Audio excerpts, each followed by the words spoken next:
बोलने में दम कैसे नहीं घुटता तुम्हारा?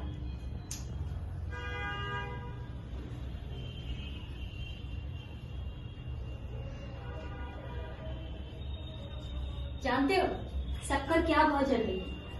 पूरे 4 हो गई है। कितनी बार कहा है एस्ट्री ले लिया करो, झाड़ू मार मार कर कमर तो मेरी टूटती है ना। ले लिया करूंगा। और राशन कार्ड बन गए? गए भी थे? परवाह किसको है?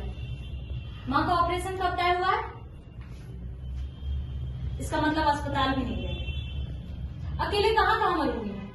तुम कुछ बोलते क्यों नहीं? तुम्हें हो क्या गया है? कुछ नहीं। सिन्हा का काम हो गया? नहीं हुआ ना? सारी आफत मेरे से। नहीं बढ़ाया नंबर तो लपक कर एहसान क्यों ले लेते हो? क्या ऐसा लिया? जाहिर है तुमने फेल कर दिया। मैंने सिफारिश जो की थी और कोई करता तो? आखिर तुम कहना क्या चाहती हो? उसे क्या जवाब दूंगी? वो अपने अफसर को क्या जवाब देगा? उनके प्रमोशन का क्या होगा?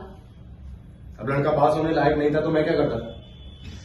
पास होने लायक होता तो तुमसे कहता ही क्यों? सिन्हा क्या सोचेगा? कभी सोचा भी है? बस भी करोगे अब? चुप रहने के अलावा किया ही क्या है आज तक मैंने?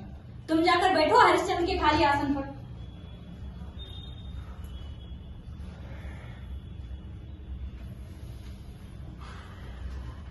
जानते हो शहर में क्या खबरें फैल रही हैं? कैसी खबरें? आज जो कुछ हुआ क्या वो सच है?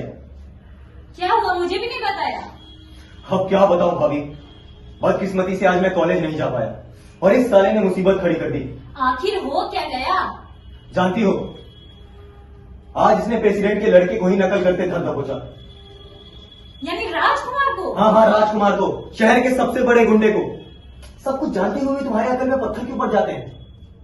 चुरा सामने रखकर नकल कर रहा था, कैसे छोड़ देता? अब तुम ही बचे हो साले, ईमानदारी और सच्चाई की औलाद। आराम से रहना किस्मत में बंधे तब ना।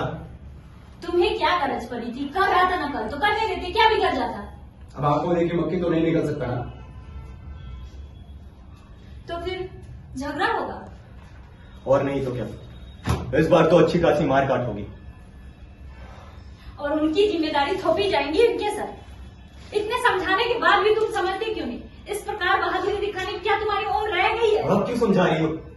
सारी जिंदगी इसके नखरे उठाती रही, इसकी आदर्शवादी बेवकूफी की पूजा करती रही, अब क्यों भड़क रही हो? मेरी सुनता ही कौन था?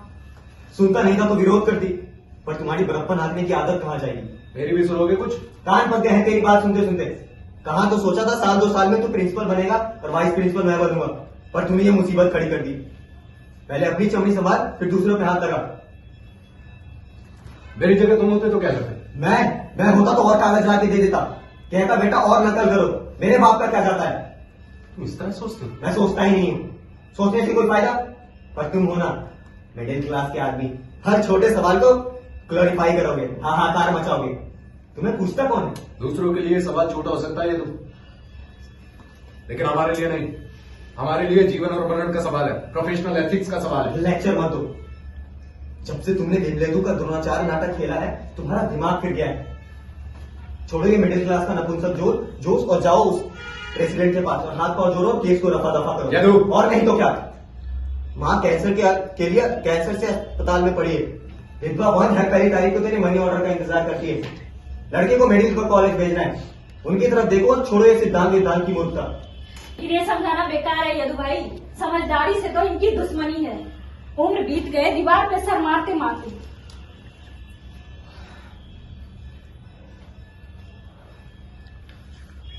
तूने प्रेसिडेंट की लड़की की रिपोर्ट कर दी? और नहीं तो क्या करता? हमारे प्रिंसिपल ने तो दांत रिपोर्ट दी होगी, कहता क्या? रिपोर्ट दबाना चाहता है, मुझ पर रिपोर्ट वापस लेने के लिए दबाव डाल रहा है। तो वापस ले लो, कह दो गलती से हो गया। रिपोर्ट वापस नहीं ली जा सकती। तो मरो।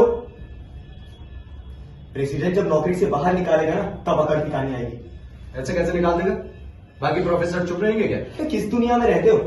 तुम्हारा हर एक सहयोगी तुम्हें गालियां दे रहा है। क्यों? क्योंकि तुमने प्रेसिडेंट को नाराज किया है। हर एक कह रहा है कि बड़ा हुआ डीए अब खटाई में पड़ गया। तो क्या कोई साथ नहीं देगा? हिमलेदू का साथ किसने दिया?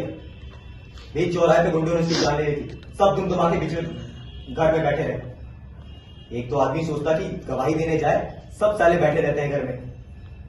हिमलेदू का नाम लेकर तुम मुझे डरा रहे? कोई चाहे साथ दे या ना दे, मैं रिपोर्ट वापस नहीं लूंगा। तुमसे अकेले कुछ नहीं होने वाला है। मेरा कहना मानो, अभी भी वक्त है। जाओ रिपोर्ट वापस ले लो।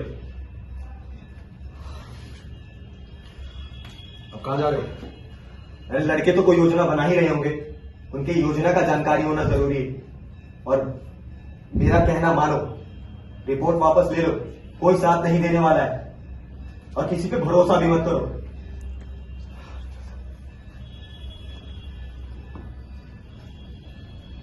जाओ जाओ, चाय बनाओ।